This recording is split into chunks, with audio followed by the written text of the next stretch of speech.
All right, so we're looking at a function and trying to figure out the extrema. We're also going to, in this video, deal with how to determine when something's increasing and decreasing, how to find when a graph is concave up and concave down. In doing all of that, we'll have to use the first and second derivatives, right? So we'll find the first and second derivatives, and then we'll talk about how to use those in order to help identify the graph. Before I do that, though, let's go to the graph and actually look at what we're dealing with. So we're going to go to the graph. I've already typed it in for us. 2x cubed plus x squared minus 20x plus 4.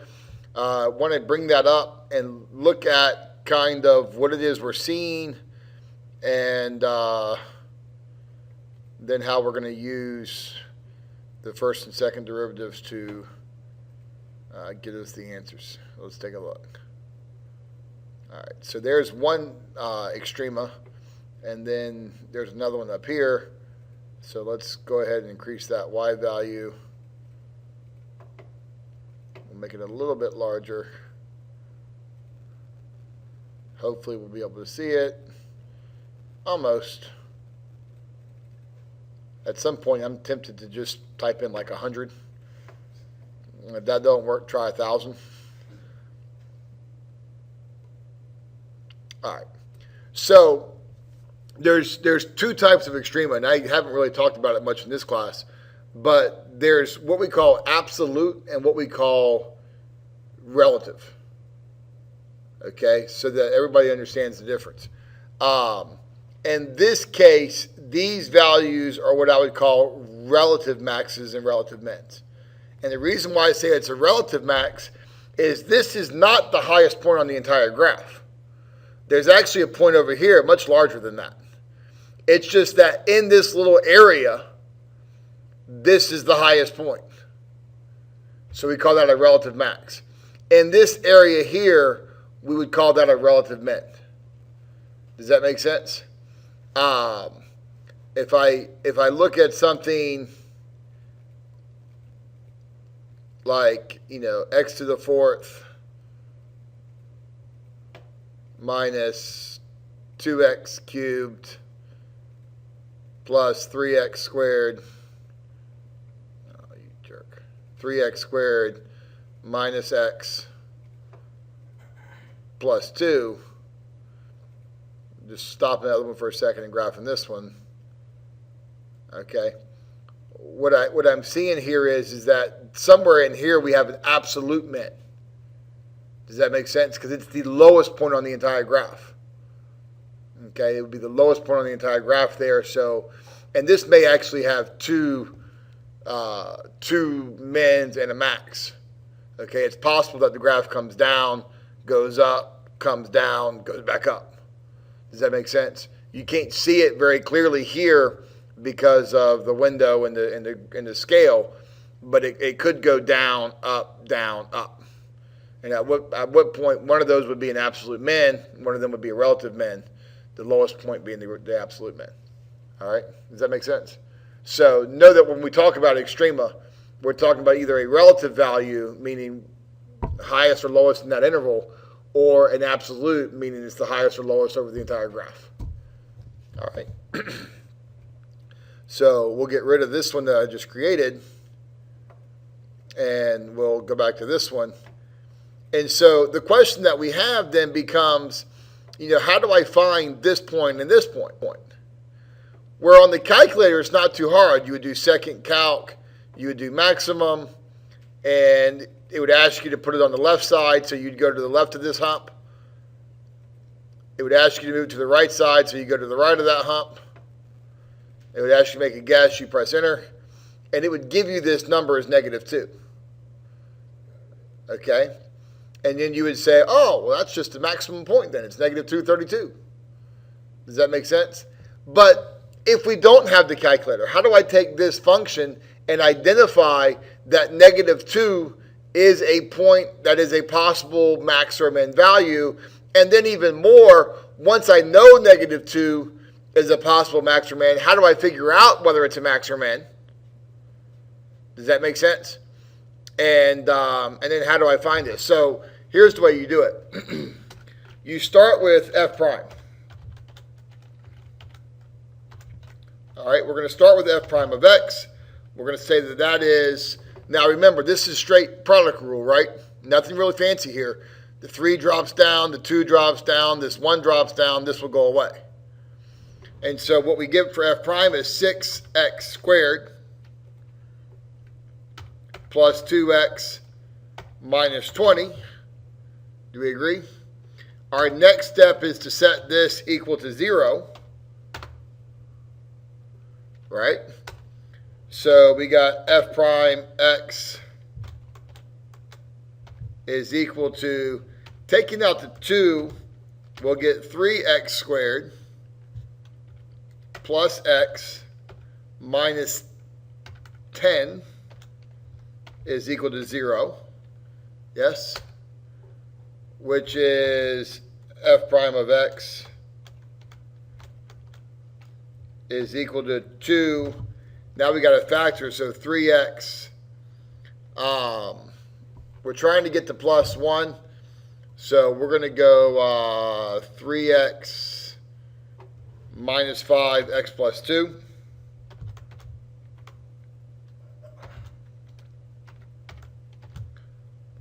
And we're going to set that equal to 0. Observe here that this is minus 5x times 6x. Again, a lot of people try to factor by what 2 numbers multiply to give me 10 and add to give me 1. That does not work. If there's a number in front of the x squared, that system fails miserably. Okay? That's just, it won't work. So, love you. Sorry, not sorry. All right. So, that's positive 6x, negative 5x. Positive 6, negative 5. There you go. Now, this yields me 2 critical values. This yields me 2 critical values. So we're going to get a critical value that is x equals 5/3 from this piece. Do we agree? And x equals negative 2 from this piece.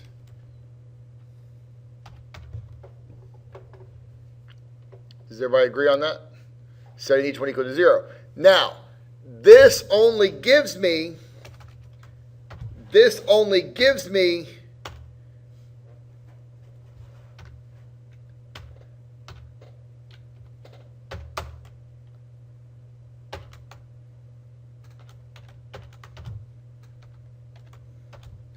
5/3 comma something, right? And this only gives me negative 2 comma something. Do we agree? I don't know what those y values are. I just know that the x values, which would correspond to the possible points where you would get a max and a min. Now understand, it's not necessarily every time that you get an answer like this, it corresponds to a max or a min. There are times where the graph will kind of hiccup, okay? So it kind of like, driving on the interstate, it turns, but you're still going in the same basic direction. It's just been a slight jog over, but it's not a hard turn, or, you know what I'm saying? It's not a max or a min. And so this gives me points where it could be a maximum or a minimum. And this is very important, if there is a max or a minimum, it will be at one of these 2 points. Does that make sense? So understand what I'm saying. If it's possible, it's these 2 points, but these 2 points don't necessarily guarantee it. That's critical. That's very critical. How do I get the y values? To get the y values, you simply got to take these and go plug them in. Okay, plug in negative 2. So find f of negative 2, which would be 2 times negative 2 cubed plus negative 2 squared minus 20 times negative 2 plus 4, right? Which would be, this is negative 8, so the first piece is negative 16 plus 4 plus 40 plus 4, yes? 40, 4, positive 4, negative 8 times 2 is negative 16. So 40, so 48 minus 16 is 32. Do we agree? And so this point here would become negative 2, 32. Does that make sense? Now, 5/3, same idea. You plug it in. I'm gonna cheat and have the calculator give me the value for 5/3. When x is 5/3, what's y? Negative 17.3. Can we agree on that? So at 5/3, this is negative 17.3.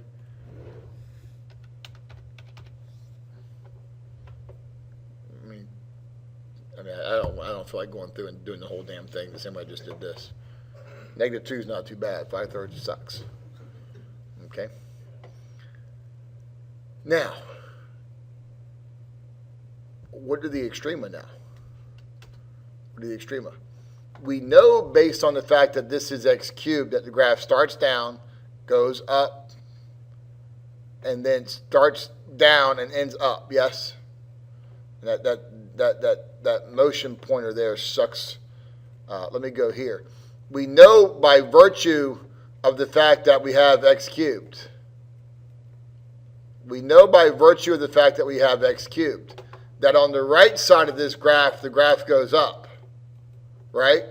And on the left side of the graph goes down. So is it sufficient to be able to proclaim that is, well, if this point is 5/3 and negative 17/3, so if we have a point over here that's 5/3, and at 5/3 we're at negative 17, and at negative 2 we're at 32, can I assume then that this must be a max and this must be a min? And the answer is yeah, because you know that from this point, at some point, the damn thing's got to go up. Does that make sense? Like it's got to leave there and go up. It has no other choice. And people will say, well, how do you know it doesn't leave there, go up, come down, go up? Oh, well, shit, it definitely can't do that. How do I know? Because if it does, it creates another hump. And if it creates another hump, what has to happen? The tangent would have to be 0, yes? The tangent line would have to be 0. And if the tangent line were 0, then f prime of x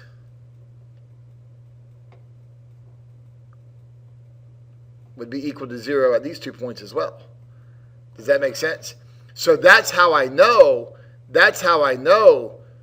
with 100% certainty that it has to leave this point here, and it's got to go up. And there can be no more humps. And it's got to leave this point here, and it's got to go down. There can be no more humps. And at some point, it's got to go from this point to this point. Like, it don't get to be, it's a continuous function. It's got to go from here down to here. Now, where it crosses, it may cross here, it may cross down here, I don't know. We'd have to figure that out. But I know that it's got to leave this point and go down. Now, how do I show then that this point is a maximum point and this point is a minimum point? And that falls to either the first derivative test or the second derivative test. Let me explain it to you. The first derivative test will say that this is a maximum point if the following two things are true. That f prime of x is greater than 0 on this side, and that f prime of x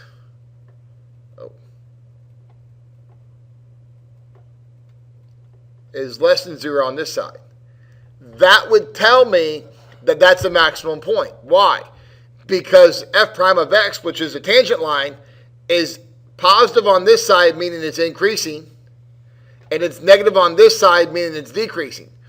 And so if the first derivative is positive and then negative, this goes back to what we were talking about. Positive and then negative means it was going up, going up, going up, coming down, coming down, coming down. And so at that point, you would have had to create the max value.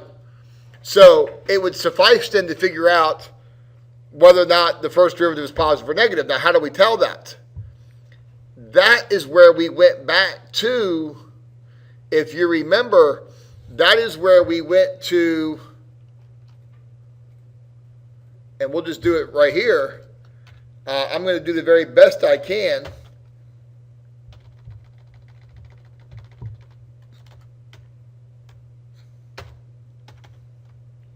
to draw a number line. Yes. Very crude number line. Work with me here. We're at -2 here. That sucked. Nobody talking to you. We're at -2 on this side, and we're at 5/3 on this side. Do we agree? Zero's in the middle, right? And so what I'm going to do is pick a number to the left of -2. Like, say, give me a number. -4, only because Michael said so. And I don't want him to think that I'm still holding grudges for him being late all the time. All right. So now, at -4, what do I do? At -4, I plug in -4 into the first derivative. And I'm asking, is that positive or negative? Well, obviously, the 2 ain't going to do any good, right? Like, the 2 ain't affecting anything. So 3 times -4 is -12, right? Plugging in -4 here. 3 times -4 is -12. Minus 5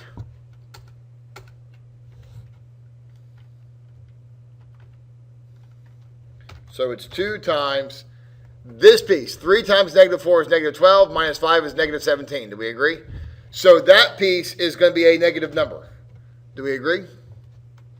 The next piece is going to be what? -4 plus 2, that's going to be a negative number. Do we agree? So collectively, this is 2 times a negative number, which is negative, times another negative, which is positive, yes? So on this side of -2, what do we know? These are all positive, yes? Now, number in between -2 and 5/3. And I'm just changing the number line from the negatives and to make it positive and negatives, just make it easier to see. Absolutely. 0 would be a great choice to choose, right? So we go in between these, we plug in a number like 0, and then we say, well, what happens? Well, we're going to get 2 times, this is going to be a negative number. This is going to be a positive number, right? So 2 times negative number is negative times positive is still negative. So all of these numbers here are negative numbers, yes? So we'll just leave those as negative signs, right? Up to 5/3 are all negative signs. And then after 5/3, give me a number.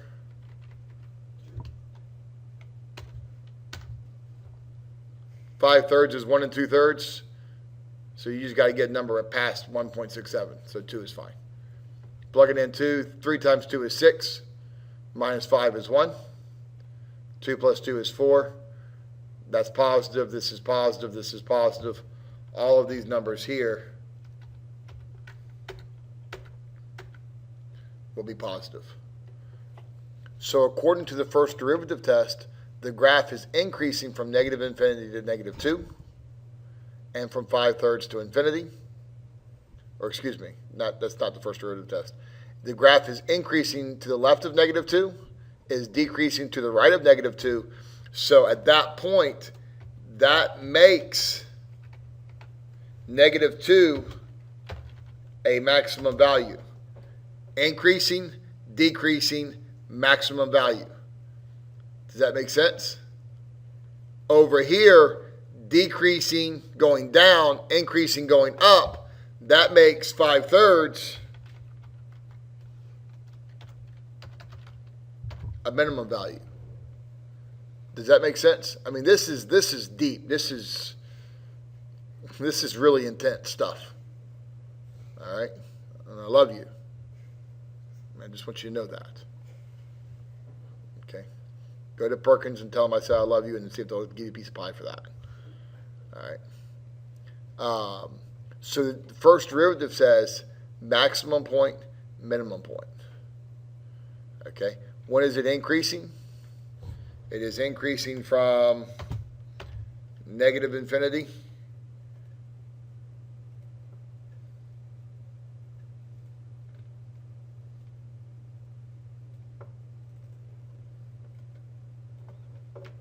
It is increasing from negative infinity to negative 2. Union 5/3 to infinity.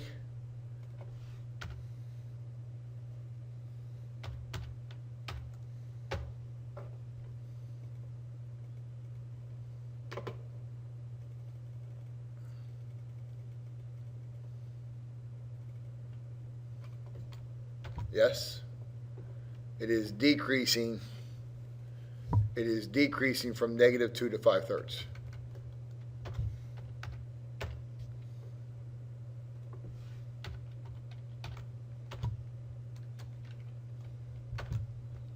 Okay.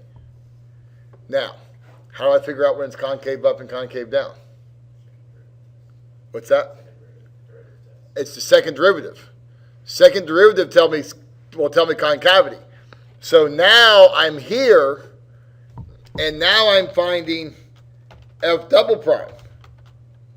And the student would ask me, is it wise just to go ahead and find both of them to start? Yeah. Yeah, it's a good idea. I mean, just find both of those to start with. All right? So now what's the second derivative? If the first derivative is 6x squared plus 2x minus 20, the second derivative would become 12x plus 2, yes? Which creates a critical value at negative 1/6.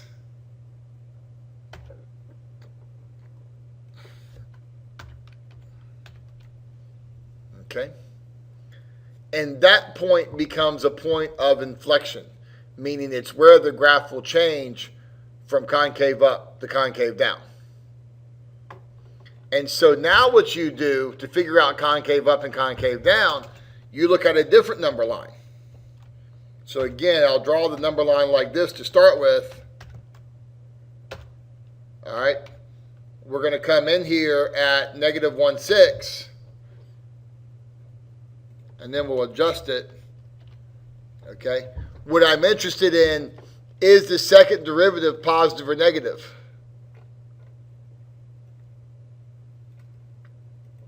So let's bring that down to our number line here. What I'm interested in is left of negative 6 is the second derivative positive or negative. So give me a number over here left of negative 6. Say it again. Negative 1. So is that going to be positive or negative? Well, negative 1 times 12 is negative 12 plus 2 is negative 10, right? So all of these over here are in fact negative. Do we agree? Okay, now what happens to the right of negative 1/6? Give me a number over here. 1, 0, 58. All right. Any number over here. Now, 1 times 12 is 12, plus 2 is 14. All these numbers over here become what? All right, does that make sense? So we create a number line here. Now, what does this side mean?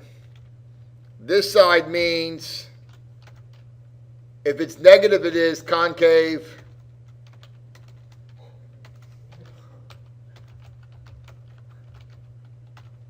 Screw you. It's concave down, yes? And over here, it means it's concave up. God damn it. Concave up. All right.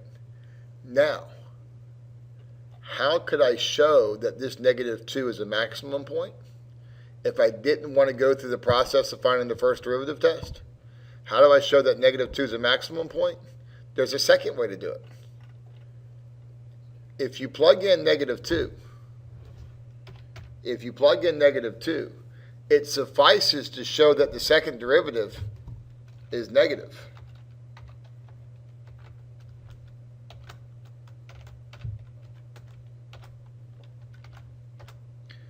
You see, if I plug in negative 2,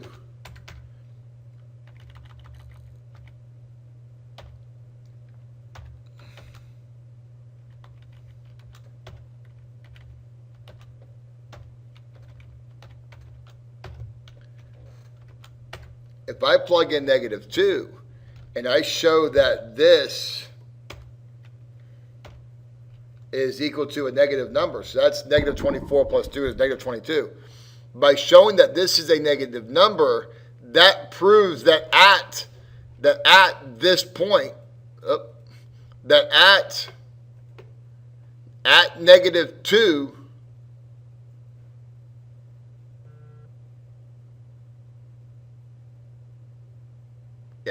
at negative 2, the graph is concave down, right? By looking at the second derivative, at negative 2, this graph is concave down. That also further proves that it's a maximum point. And that's called the second derivative test. So there's actually two ways to show that a critical value is a max or a min. One way is to look at the first derivative and do increasing, decreasing, kind of on that number line. A second way is to look at the second derivative and look at concavity, whether it's concave up or concave down. And you could be asked to do either way on the test, by the way. So make sure you can do both. Does that make sense? Okay, so when's the graph concave up? It's concave up from negative 1/6 to infinity.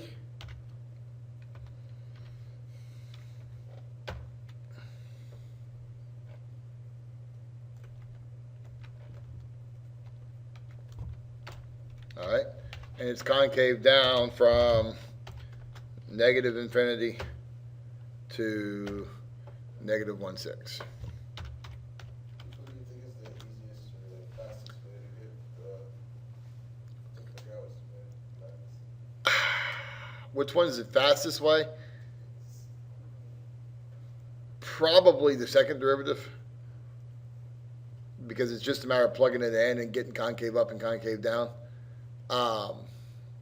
But it depends on how hard it is to get the second derivative, I guess, too.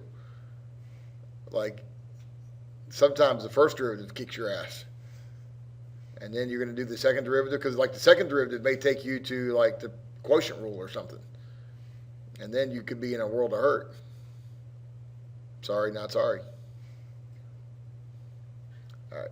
Any questions on that?